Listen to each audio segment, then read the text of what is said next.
Welcome to city news Telugu. ఈనాటి ముఖ్యాంశాలు.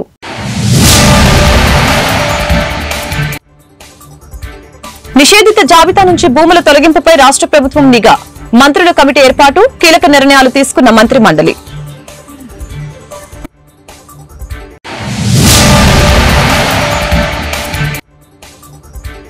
Vision 2047 పేరుతో చంద్రబాబు డ్రామాలు, రంగుల మేనిఫెస్టోతో కూటమి ప్రభుత్వం మోసాలు, వైసీపీ నేత కాకాని విమర్శలు.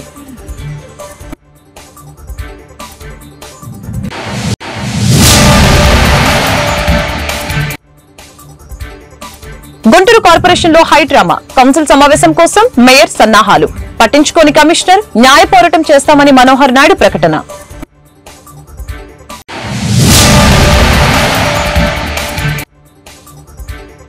జీజీహెచ్ లో వెల్నెస్ క్లినిక్ ప్రారంభం, మారుతున్న జీవన శైలితో ప్రజలు ఆరోగ్యపరంగా జాగ్రత్తలు పాటించాలని MLA Nazir, doctor Ramana SSP సూచన.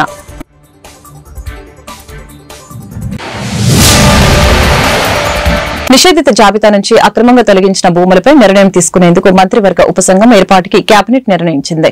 ముఖ్యమంత్రి చంద్రబాబు అధ్యక్షతన శుక్రవారం సచివాలయంలో కేబినెట్ సమావేశం జరిగింది. వైసీపీ హయాంలో దాదాపు 7 లక్షల ఎకరాల భూములు నిషేధిత జాబితా నుంచి తొలగించారు. దీనిపై అధ్యయనం చేసి ఆయా భూములను ఏం చేయాలన్న దానిపై మంత్రుల కమిటీ ప్రభుత్వానికి నివేదిక ఇవ్వనుంది. వచ్చే కేబినెట్ భేటీలోపు భూముల అవకతవకలపై నివేదిక ఇవ్వాలని ఆయా జిల్లాల ఇన్ఛార్జి మంత్రుల్ని సీఎం చంద్రబాబు ఆదేశించారు. రాష్ట్రంలోని సత్యసాయి, అన్నమయ్య, తిరుపతి జిల్లాలో నిషేధిత జాబితా నుంచి భారీగా భూములు తొలగించినట్లు ప్రభుత్వం దృష్టికి వచ్చింది. అదేవిధంగా కేబినెట్ ఆమోదించిన అంశాలు ఇలా ఉన్నాయి.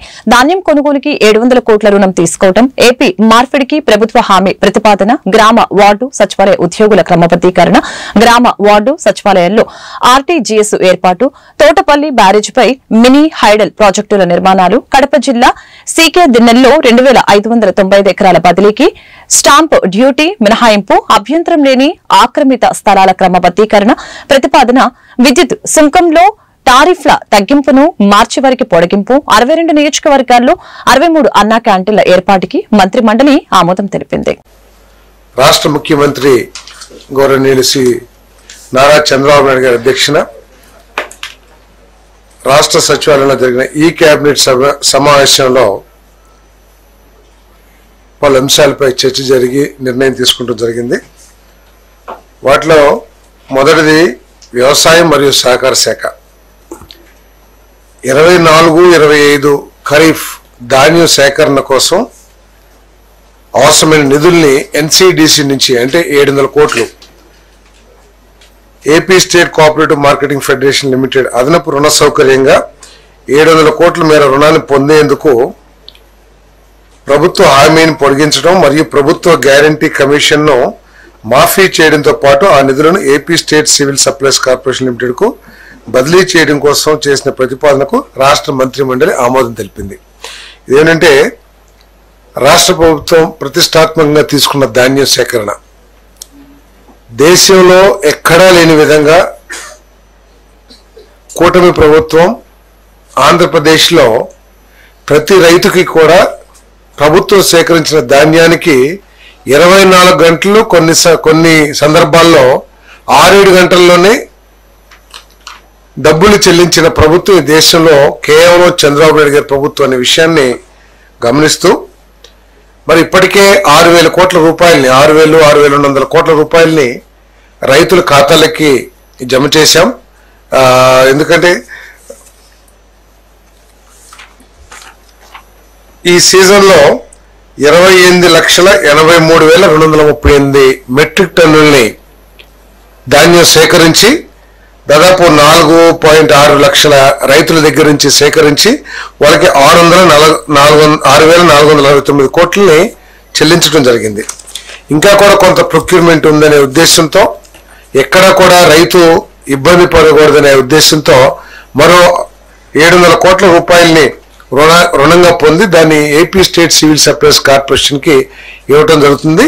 మిగిలిన ధాన్యాన్ని కూడా కొనటం జరుగుతుందని చెప్పేసి మనం చేస్తామని మరి చర్చ సందర్భంగా ముఖ్యమంత్రి గారు ఈ సీజన్లో ఏదైతే ఈ ధాన్య సేకరణలో ప్రత్యేకంగా మాయిశ్చర్ విషయంలో ఏదైతే సమస్యలు ఎదుర్కొన్నామో వచ్చే సీజన్లో అటువంటి సమస్యలు పునరావృతం కాకుండా ఒక ఫుల్ ప్రూఫ్ మెథడాలజీని మీరు ఎవాల్వ్ చేయాలి అని చెప్పేసి విజన్ 2047 పేరుతో చంద్రబాబు డ్రామాలు ఆడుతున్నారని మాజీ మంత్రి కాకాని గోవర్ధన్ రెడ్డి తెలిపారు. శుక్రవారం ఆయన తాడేపల్లిలోని వైఎస్ఆర్సీపీ కేంద్ర కార్యాలయంలో మీడియాతో మాట్లాడారు. చంద్రబాబుకి ఇలాంటి తొండాట ఆడటం కొత్తేమీ కాదని చెప్పారు. ఎన్నికల ముందు ఇష్టం వచ్చినట్లు హామీలు ఇస్తాడు, అధికారంలోకి వచ్చాక మేనిఫెస్టోను పక్కన పెట్టేస్తాడని మండిపడ్డారు. రంగురంగుల మేనిఫెస్టోలు, కలర్ పేజీల డాక్యుమెంట్లతో జనాన్ని మభ్యపెట్టడం చంద్రబాబుకి వెన్నతో పెట్టిన విద్య అని చెప్పారు. 5 ఏళ్ల అబద్దాలని నిన్న ఒక్కరోజే చంద్రబాబు చెప్పారు. వైఎస్ జగన్ హయాంలో జరిగిన అభివృద్ధి, వృద్ధి రేటు గురించి ఏ మాత్రం మాట్లాడలేదు. మాటల గారడి చేసే చంద్రబాబు ఈసారి అంకెల గారడి కూడా చేశారు అంటూ కాకాని దుయ్యపట్టారు. చంద్రబాబు నాయుడు గారు రాష్ట్రానికి సంబంధించి గణాంకాలన్నీ వివరించేటువంటి పనిలో హడావిడిగా ఒక ప్రెస్ మీట్ ఏర్పాటు చేసి సంక్రాంతి పండుగ తర్వాత విజన్ 2047 ఏదైతే బాకా ఊతున్నాడో దానికి సంబంధించి 1 గంటన్నర సేపు ఎన్ని రకాలైనటువంటి అసత్యాలు వల్లించగలడో, అబద్దాలు చెప్పగలమో అన్ని రకాలైనటువంటి అబద్దాలు చెప్పడం జరిగింది. చంద్రబాబు నాయుడికి ఈ తొండాట ఆడడం అనేటువంటిది కొత్త ఏమీ కాదు, ఇది సాధారణమైనటువంటి విషయం. చంద్రబాబు నాయుడు ఎన్నికలకు ముందు రకరకాలైనటువంటి హామీలు ఇస్తాడు, రంగురంగుల మేనిఫెస్టోలు సృష్టిస్తాడు, వాటిని తీసుకెళ్లి జనంలో ఏ విధంగా ఓట్లు దండుకోవాలనేటువంటి దాని మీద దృష్టి పెట్టి ఓట్లు దండుకుంటాడు. అధికారంలోకి వచ్చిన తర్వాత ప్రజలకి ఏదో ఒక విధంగా మాయమాటలు చెప్పి మభ్యపెట్టి మొండి చేయి చూపించడం అనేటువంటిది చంద్రబాబు నాయుడికి వెనతో పెట్టినటువంటి విద్య. అందుకనే ఈరోజు మరలా తనంత గొప్పవాడు, తనంత మేధావి, ఈ దేశంలో నేడు అనేది డప్పాలు కొట్టుకునేటువంటి కార్యక్రమానికి ఈ సంవత్సరంలో మరలా సంక్రాంతి పండుగ వెళ్లిన మాయన్నే ఆయన శ్రీకారం చుట్టాడు. ఈరోజు ఆయనకున్నటువంటి ఒకే ఒక నమ్మకం ఏంటంటే ఏమి చేసినా ఏమి చేయకపోయినా పర్వాలేదు, చేసిన దాన్ని చేయని దాన్ని కలిపి ఏదో బ్రహ్మాండంగా చేశామని చెప్పుకొని బాగా ఊదుకొని ఏదో తన సొంత మీడియాలో దానికి సంబంధించినటువంటిది విస్తృతంగా ప్రచారం చేసుకుంటే సరిపోతుంది అని చెప్పింది. నిన్న కూడా అనేక రకాలైనటువంటి గణాంకాలు తీశాడు, లెక్కలు వివరించాడు, వాటన్నిటిని వక్రీకరించడం, తారుమారు చేయడం, ఉన్నది లేనట్టుగా లేనిది లేనట్టుగా కొన్ని నంబర్లను కత్తిరించడం, రకరకాలైనటువంటి విన్యాసాలు చేసి దానిలో కూడా ఒక పక్క వైఎస్ఆర్ కాంగ్రెస్ పార్టీ హయాంలో దారి తప్పినటువంటి ఆర్థిక వ్యవస్థని నేను గాడిలో పెడుతున్నాను అని చెప్పి పదే చెప్పడం జరిగింది. దాదాపుగా నాకు అనిపించింది నిన్న ఆయన మీడియా సమావేశం చూసిన తర్వాత చంద్రబాబు నాయుడు 5 సంవత్సరాలకు సరిపడా అబద్దాలు నిన్న ఒక్కరోజే చెప్పేశాడు. వాస్తవాలను వక్రీకరించడం, దాచిపెట్టడం, ఊహాజనితంగా ఏదో లెక్కలు లేనటువంటి రీతిలో ప్రజలను తప్పుదోవ పట్టించడానికి రకరకాలైనటువంటి వల్లి వేయడం జరిగింది. వాటికి సంబంధించి ప్రధానంగా ఏంటి అంటే చంద్రబాబు నాయుడు గారు నిన్న 2024-2025 ఆర్థిక సంవత్సరానికి సంబంధించి జిఎస్డిపి వృద్ధికి సంబంధించి అడ్వాన్స్ ఎస్టిమేట్స్ గణాంకాలని చంద్రబాబు నాయుడు గారే స్వయంగా వివరించాడు. ఆయన దాంట్లో పూర్తిగా తన మార్కు తెలివితేటలు ఏమేమి ఉన్నాయో అన్ని ప్రయోగించాడు. జగన్మోహన్ రెడ్డి గారి హయాంలో కోవిడ్ సంక్షోభాన్ని గురించి కానీ, రాష్ట్రంలో జరిగినటువంటి వృద్ధి రేటు కానీ, ఈ వృద్ధి రేటు దేశ వృద్ధి రేటులో ఏ విధంగా భాగస్వామ్యమైందనేటువంటి విధానాన్ని చెప్పడంలో కానీ ఆయనకి మనసు రాలేదా, లేకపోతే ఉద్దేశపూర్వకంగానే కూటమి ప్రభుత్వం సంక్రాంతికి కొత్త నిర్వచనం ఇచ్చిందని మాజీ ఎమ్మెల్యే జక్కంపూడి రాజా సెటరికల్ కామెంట్స్ చేశారు. నారావారి నిర్వహణలో సంక్రాంతి సంబరాల పేరిట రాష్ట్రంలో దోపిడీ జరిగిందని చెప్పారు. పేకాట, గుండాట, కోడిపందాలు, రికార్డింగ్ డాన్స్, మద్యం అమ్మకాలు ఇదే కూటమి మేనిఫెస్టో అంటూ ఎద్దేవా చేశారు. జక్కంపూడి రాజా తాజాగా మీడియాతో మాట్లాడారు. రాష్ట్రంలో ఏం జరుగుతుందో మనస్సాక్షిగా ఆలోచించుకోవాలి. ఒకసారి సంక్రాంతి సంబరాలంటే గంగిరెద్దులు, ముగ్గులు, అక్కడక్కడ కోడి పందాలు మాత్రమే గతంలో ఉండేవి. సంక్రాంతికి కొత్త నిర్వచనం ఇచ్చారు కూటమి నేతలు. నారావారి నిర్వహణలో సంక్రాంతి సంబరాల పేరిట రాష్ట్రంలో దోపిడీ జరిగింది. ఎక్కడ పడితే అక్కడ విచ్చలవిడిగా జూదాలు, గోండాటలు జరిగాయని చెప్పారు. సంక్రాంతి సంబరాలకి ఒక కొత్త నిర్వచనం చెప్పారు నారావారి పాలనలో. రాష్ట్రం మొత్తం 175 నియోజకవర్గాల్లో ఎక్కడ చూసినా కూడా విచ్చలవిడిగా జోదాలు.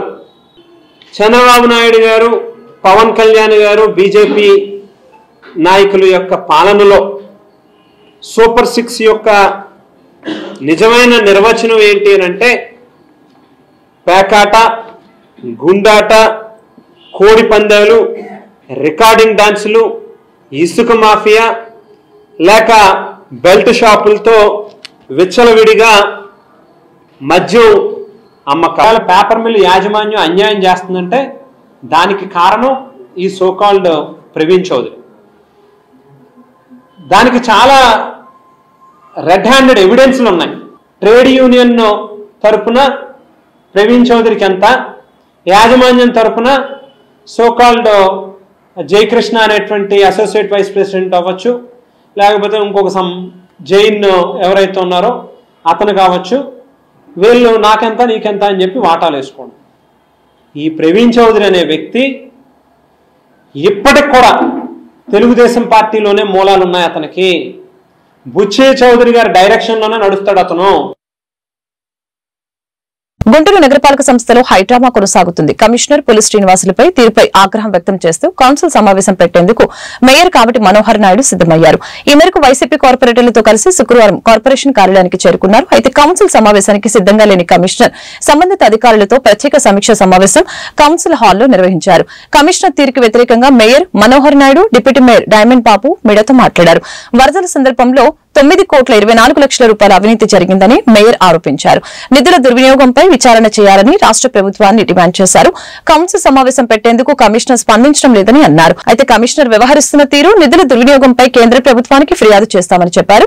కౌన్సిల్ సమావేశం నిర్వహించే విధంగా న్యాయ పోరాటం చేస్తామని అన్నారు. కౌన్సిల్ సమావేశానికి సంబంధించి కమిషనర్ సమావేశం నిర్వహించాలని చెప్పేసి 8వ తేదీన కమిషనర్ గారికి లిఖితపూర్వకంగా ఆయనకి మీరు సమాచారం అందించడం జరిగింది.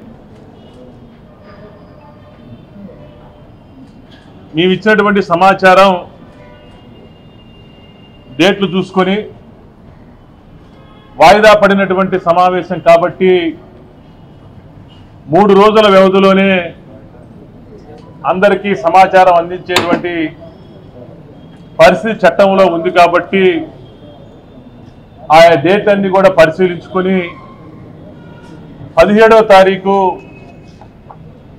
కౌన్సిల్ సమావేశం నిర్వహించమని చెప్పేసి కమిషనర్ గారికి వాట్సాప్ ద్వారా, ఆయన అఫీషియల్ మెయిల్ ఐడి ద్వారా, ఆయన కార్యాలయ అధికారికి కూడా మేము ఈ సమాచారం అందించి మేము ఈ లెటర్ వారికి ఇవ్వటం కూడా జరిగింది.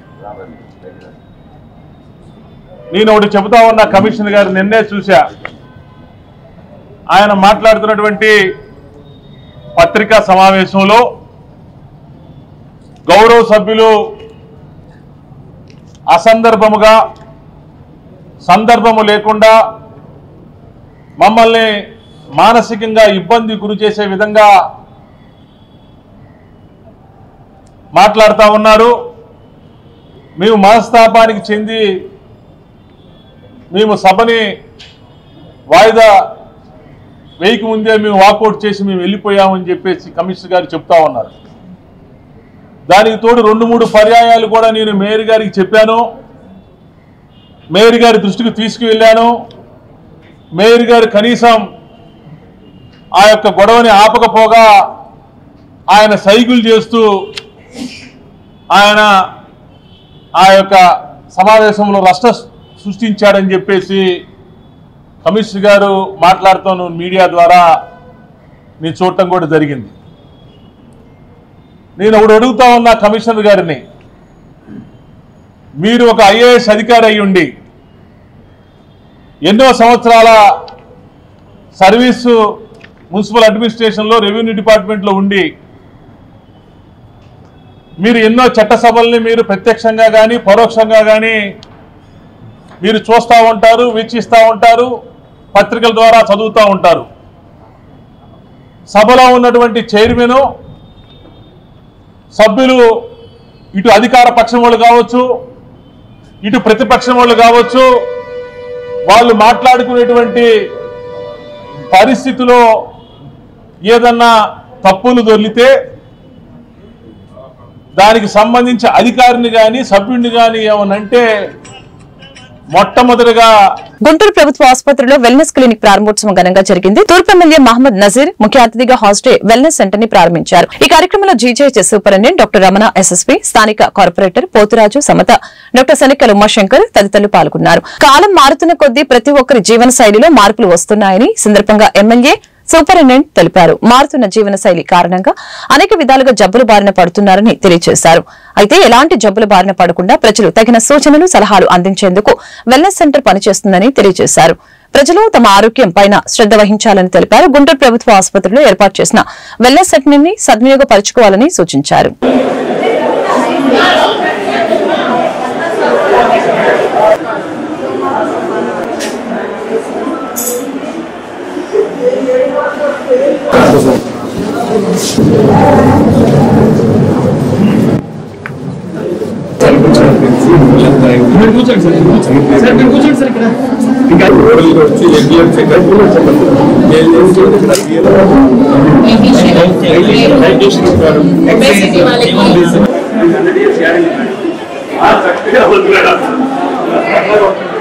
జీవిత విధానం, ఆహార అలవాట్లకు వయసుతో సంబంధం లేకుండా అనేక మంది బీపీ, షుగర్ అటువంటి వ్యాధులకు లోనవుతున్నటువంటి పరిస్థితులు గమనించి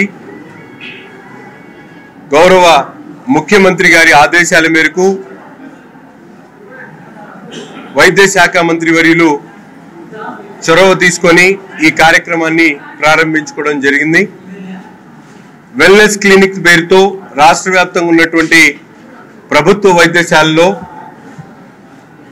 ఎటువంటి జబ్బు లేకపోయినప్పటికీ కూడా రాబోయేటువంటి జబ్బులకు వాళ్ళందరూ కూడా ముందే అవసరమైనటువంటి వైద్య పరీక్షలు కానీ, డాక్టర్ల సలహాలు కానీ, జీవిత విధానాలను మార్చుకునేటువంటి మోటివేషన్ కార్యక్రమాలను ఏర్పాటు చేసేటువంటి ప్రక్రియ ఈ వెల్నెస్ సెంటర్ ద్వారా ప్రభుత్వ ఆసుపత్రుల్లో తీసుకోవడం జరుగుతూ ఉంది. ఎందుకంటే ఆధునిక జీవితంలో ప్రతి ఒక్కరు కూడా ఎంతో స్ట్రెస్కు లోనవుతూ అనేక రకాలుగా ఇబ్బందులు పడుతున్నటువంటి పరిస్థితులు గమనించి ముఖ్యమంత్రి గారు సామాన్యులకు సైతం అత్యాధునికమైనటువంటి వైద్య సదుపాయాలు కల్పించాలి, ప్రతి ఒక్కరు కూడా ఆరోగ్యంగా ఉండాలి, ఆంధ్రప్రదేశ్లో ఉన్నటువంటి సామాన్యులతో పాటు ప్రతి ఒక్కరు కూడా ఆరోగ్యంగా ఉండాలనే ఒక ఆలోచనతో ఇటువంటి మంచి కార్యక్రమాన్ని తీసుకోవడం జరిగింది. ఈరోజు రాష్ట్రంలో అతిపెద్ద వైద్య శుభదినం మన ప్రభుత్వ సమగ్ర వైద్యశాల జీజీహెచ్ గుంటూరులో మన తూర్పు ఎమ్మెల్యే అయిన శ్రీ నజీర్ గారి స్వర్ణ కమలముల మీదుగా ఇవాళ వెల్నెస్ క్లినిక్, ఇది మన రాష్ట్ర ప్రభుత్వం ప్రెస్టీజియస్గా తీసుకున్న ఒక ప్రాజెక్టు. మన ముఖ్యమంత్రి వర్యులు శ్రీ నారా చంద్రబాబు నాయుడు గారి ఆదేశాల మేరకు మన వైద్య శాఖ మంత్రి వర్యులు శ్రీ సత్యకుమార్ యాదవ్ గారు ఈ క్లినిక్స్ అన్నింటినీ కూడా అన్ని చోట్ల అన్ని ప్రభుత్వ వైద్యశాలలో ఏర్పాటు చేయాలని, ఇది social and preventive medicine SPM department ఆధ్వర్యంలో నడిచే ఒక ప్రివెంటివ్ ఆస్పెక్ట్ ఉన్న క్లినిక్. ఇది సోమవారం, బుధవారం గవర్నమెంట్ జనరల్ హాస్పిటల్ 3వ నంబర్ ఓపీలో ప్రతి సోమవారం, బుధవారం ఇక్కడ డాక్టర్స్, నర్సెస్, డైటీషియన్స్ ఉంటారు. ఇక్కడ మీకు బీపీ, షుగరు, హైట్, వెయిట్ చూసి బిఎంఐ చూడటము, అంటే ఏం లేదు జబ్బులు ప్రివెంట్, ఇది నాన్ కమ్యూనికబుల్ డిసీజెస్ అంటాము. అంటే ఏంటంటే బీపీ, షుగరు, లైఫ్ స్టైల్ వల్ల వచ్చే, అంటే జీవన శైలి మనకి ఇప్పుడు చూస్తున్నాం, అందరూ కూడా they are racing with the time, ప్రతి వాళ్ళు టైంతో పరిగెత్తున్నారు, వాళ్ళకి ఇలాంటి జబ్బులు వస్తున్నాయి. లేకపోతే బ్యాడ్ హ్యాబిట్స్, స్మోకింగ్ అనో, డ్రింకింగ్ అనో, పాన్ పరాగులను, స్ట్రెస్ అనేది మనకి ఐరన్కి ఎలా తుప్పు పడుతున్నారు, స్ట్రెస్ మనకి జీవితంలో బాడీలో కూడా తుప్పు పట్టేలాగా ఉంటుంది. ఆ స్ట్రెస్ వల్ల బీపీలు వస్తున్నాయి, షుగర్లు వస్తున్నాయి. 40 ఏళ్ళు వచ్చేసరికి మనం చూస్తున్నాం ఈ మధ్యకాలంలో కొంతమంది డాక్టర్లు కూడా, లేకపోతే కొంతమంది సినిమా యాక్టర్లు కూడా బాగా ఫిట్నెస్ ఉన్నాడు కూడా చనిపోతున్నారు. ఎందుకంటే ఈ జీవన శైలి వల్ల, అంటే స్ట్రెస్ఫుల్ లైఫ్, వాటి వల్ల బీపీలు వస్తున్నాయి, షుగర్లు వస్తున్నాయి 40 ఏళ్ళు వచ్చేసరికి. 47 స్వర్ణాంధ్ర ప్రదేశ్ దాంట్లో భాగంగా మన ముఖ్యమంత్రి వర్యులు నారా చంద్రబాబు నాయుడు గారు వెల్ఫేర్ క్లినిక్ సెంటర్ని ప్రతి గవర్నమెంట్ హాస్పిటల్లో కూడా లాంచ్ చేయడం జరిగింది. ఈరోజు మన నజీర్ అహ్మద్ గారి చేతుల మీదుగా ఈరోజు ఇది ఓపెన్ చేయడం జరిగింది. ఇక్కడంతా కూడా బీపీ, షుగర్, అంతేకాకుండా గర్భిణీ స్త్రీలకు కానివ్వండి, ప్రతి హార్ట్ స్ట్రోక్స్ వచ్చింది, బ్రెయిన్ స్ట్రోక్స్ కానీ వచ్చే వాళ్ళందరికీ కూడా ఒక అవగాహనగా ఒక స్క్రీన్స్ కూడా పెట్టి వాళ్ళకి డెమో అనేది కూడా చూపించడం జరుగుతుంది. ఇక్కడ కమ్యూనిటీ డాక్టర్స్ కానివ్వండి, నర్సులు కానీ, డైటీషియన్స్ అందరూ కూడా అందుబాటులో ఉన్నారు. ఇలాంటి మంచి ప్రోగ్రామ్ని మనకి మన ముఖ్యమంత్రి వర్యులు ఆదేశాల మేరకు ఓపెన్ చేయడం జరిగింది. ఇదందరూ కూడా గుంటూరు వాసులందరూ కూడా ఇది వినియోగించుకోండి. ఇప్పుడు రాబోయే రోజుల్లో కూడా అందరూ జంక్ ఫుడ్స్ కానివ్వండి ఇట్లాంటి తిని చాలా మంది చిన్న వయసులోనే డయాబెటిక్ కానీ, బీపీలు కానీ, హార్ట్ స్ట్రోక్స్ వలన కూడా చాలా మంది చనిపోవడం జరుగుతుంది. మన ఇంట్లో పెద్దవాళ్ళు ఉన్నారు, పిల్లలకు కూడా అవి రాకుండా జాగ్రత్త పడటం కోసం అని చెప్పేసి మన ముఖ్యమంత్రి వర్యులు ఈ ఆదేశాల మేరకు పెడుతున్నారు. ఇది అందరూ కూడా వినియోగించుకొని ఈ అందుబాటులో ఉంటుంది. ఇది వారానికి 2 రోజులు సోమవారం, బుధవారం అనేది పొద్దున. సిపిఐ నగర సమితి ఆధ్వర్యంలో గుంటూరులో పలు సేవా కార్యక్రమాలు జరిగాయి. జిల్లా అంధత్వ నివారణ సంస్థ, శంకర్ కంటి ఆసుపత్రి సహకారంతో శారదా కాలనీలో ఉచిత కంటి వైద్య శిబిరం నిర్వహించారు. సిపిఐ రాష్ట్ర సహాయ కార్యదర్శి ముప్పాల నాగేశ్వరరావు, జిల్లా కార్యదర్శి జంగల్ అజయ్ కుమార్, నగర కార్యదర్శి కోట మాల్యాద్రి, డివిజన్ కార్యదర్శి ఇరిగినేని వెంకటేశ్వరరావు ఈ కార్యక్రమంలో పాల్గొన్నారు.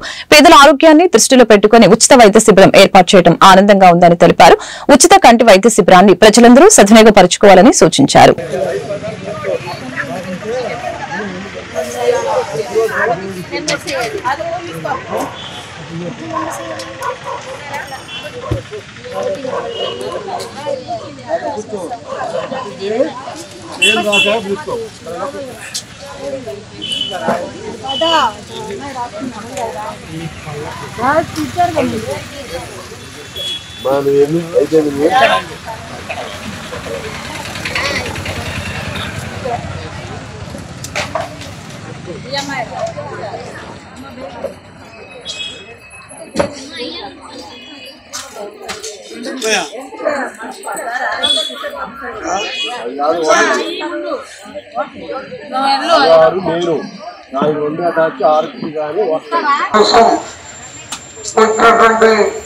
ప్రజలందరూ కూడా నమస్కారం.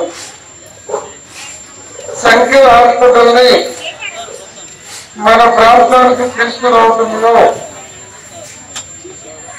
మన నగరానికి చెందిన జనచైతన్య రియల్ ఎస్టేట్ అధినేత మాధవ సుధాకర్ గారు, వారి సోదరుడు మాధవ రత్నగిరిరావు గారు, వారి తల్లి కీర్తి చేసిన శకుంతలమ్మ గారు చాలా కీలకం.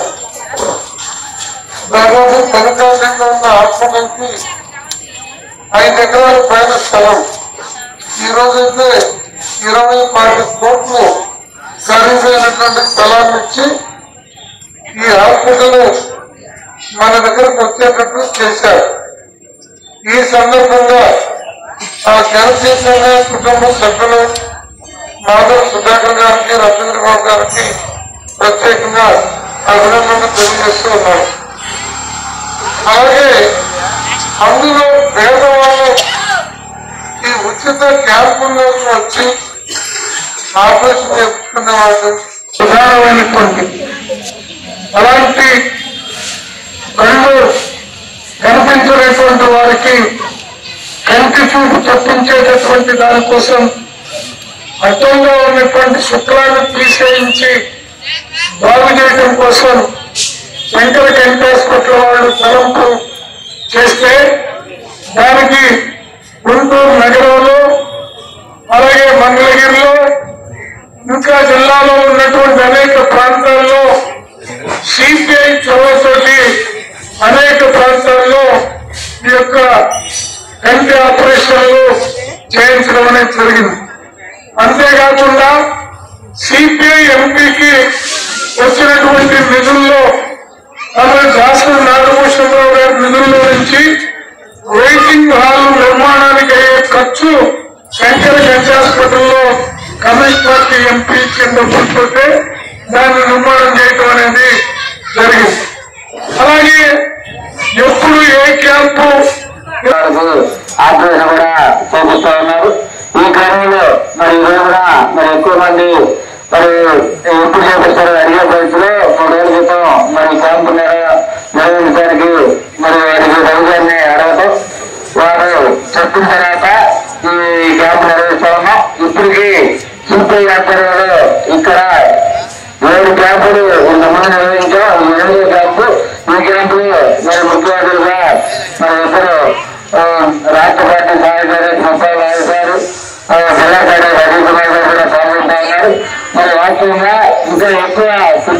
వారిని చేయాల్సిన పని పుత్తూరు కూడా పరిచయంలో లేని కారణంగా వారు ఈ నెల 19వ తేదీన కేంద్ర హోంమంత్రి అమిత్ షా విజయవాడలో పర్యటించనున్నారు. ఈ మేరకు అమిత్ షా పర్యటనను వామపక్ష పార్టీలు, దళిత ప్రజా సంఘాలు తీవ్రంగా వ్యతిరేకిస్తున్నాయి. అమిత్ షా గోబ్యాక్ అంటూ రాష్ట వ్యాప్తంగా ఆందోళన చేస్తున్నట్లు సిపిఐ జిల్లా కార్యదర్శి జంగల అజయ్ కుమార్ తెలిపారు. ఈ ఆందోళనలో అందరూ పాల్గొని విజయవంతం చేయాలని కోరారు. ఈ నెల 19వ తేదీన కేంద్ర హోంశాఖ మంత్రి అమిత్ షా విజయవాడ పర్యటనను వ్యతిరేకిస్తూ రాష్ట్ర వ్యాప్తంగా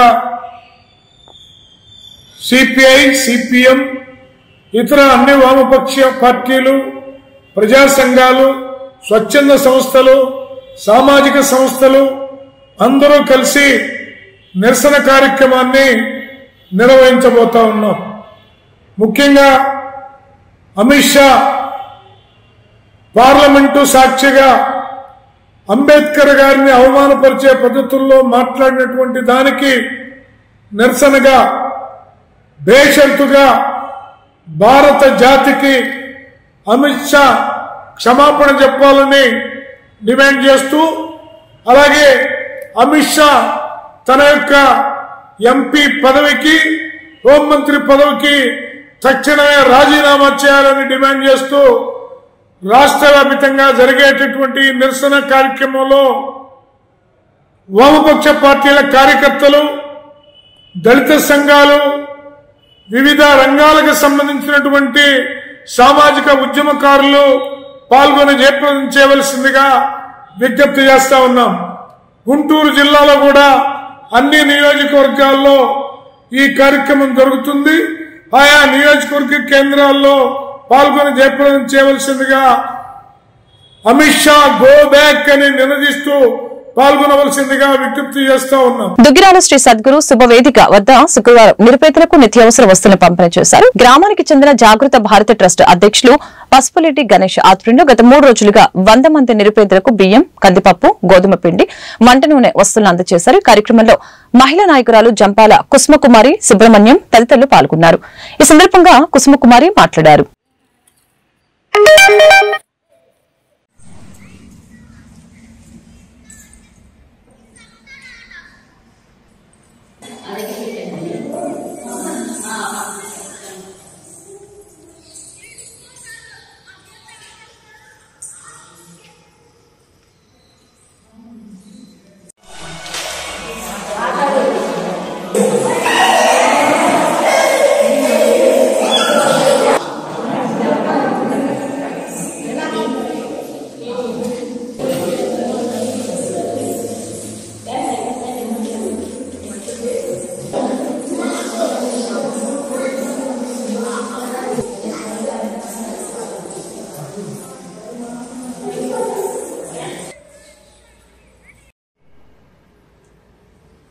జాగృత భారత్ ట్రస్ట్ ద్వారా పసుపులేటి గణేష్ గారు దాదాపు 4-3 సంవత్సరాల నుంచి ఎన్నో కార్యక్రమాలు ప్రజలకి కావాల్సినటువంటి సదుపాయాలు చూడటంలో కానీ, వాళ్ళకి సహాయపడటంలో కానీ ముందుండి కార్యక్రమాలు నిర్విఘ్నంగా కొనసాగిస్తున్నారు. దాంట్లో భాగంగా 2-3 రోజుల నుంచి ఒక కిట్ తయారు చేశారు. దాంట్లో బియ్యం, పప్పులు, నూనె, గోధుమ పిండి మొదలైన నిత్యావసర సరుకులు బీదవారికి, తర్వాత విడోస్కి, వికలాంగులకి, అలా ఎవరికైతే అవసరం ఉందో వారిని గుర్తించి వారికి ఇవ్వటం జరుగుతుంది. ఈరోజు దానిలో భాగంగా గణేష్ గారు ఇక్కడికి వచ్చి విమలానంద ఆశ్రమంలో ఈ చుట్టుపక్కల ఉన్నటువంటి వారిని గుర్తించి వారిని తీసుకొచ్చి ఇక్కడ వాళ్ళకి ఈ కిట్ ఇచ్చి వాళ్ళకు ఉపయోగపడే విధంగా చేస్తున్నారు.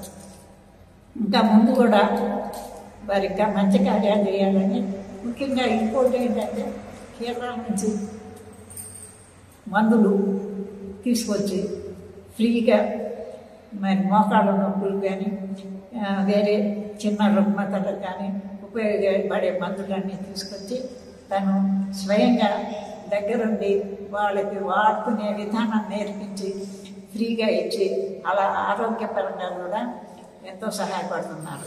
ఇంతేకాకుండా ఇంకొక పెద్ద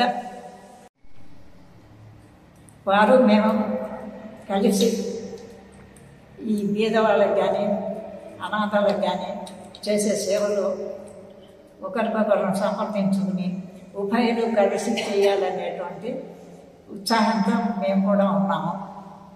వారు మాకు సహాయపడతారు, మేము వారికి సహాయపడతాము. అందరం కలిసి గ్రామస్తులకి, చుట్టుపక్కల గ్రామస్తులకి ఉపయోగపడే విధంగా మా కార్యక్రమాన్ని మేము ఎంపిక చేసుకుంటాం. వార్తలు ముగించే ముందు ముఖ్యాంశాలు మరొకసారి.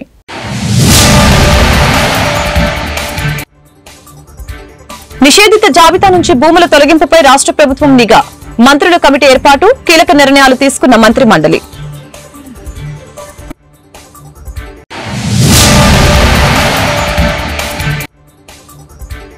విజన్ 2047 పేరుతో చంద్రబాబు డ్రామాలు, రంగుల మేనిఫెస్టోతో కూటమి ప్రభుత్వం మోసాలు, వైసీపీ నేత కాకాని విమర్శలు.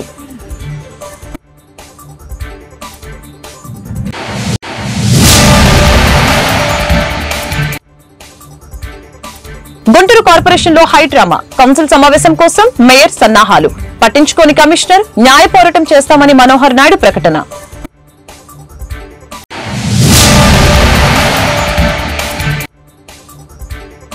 జీజీహెచ్ లో వెల్నెస్ క్లినిక్ ప్రారంభం, మారుతున్న జీవన శైలితో ప్రజలు ఆరోగ్యపరంగా జాగ్రత్తలు పాటించాలని MLA Nazir, doctor Ramana SSP సూచన.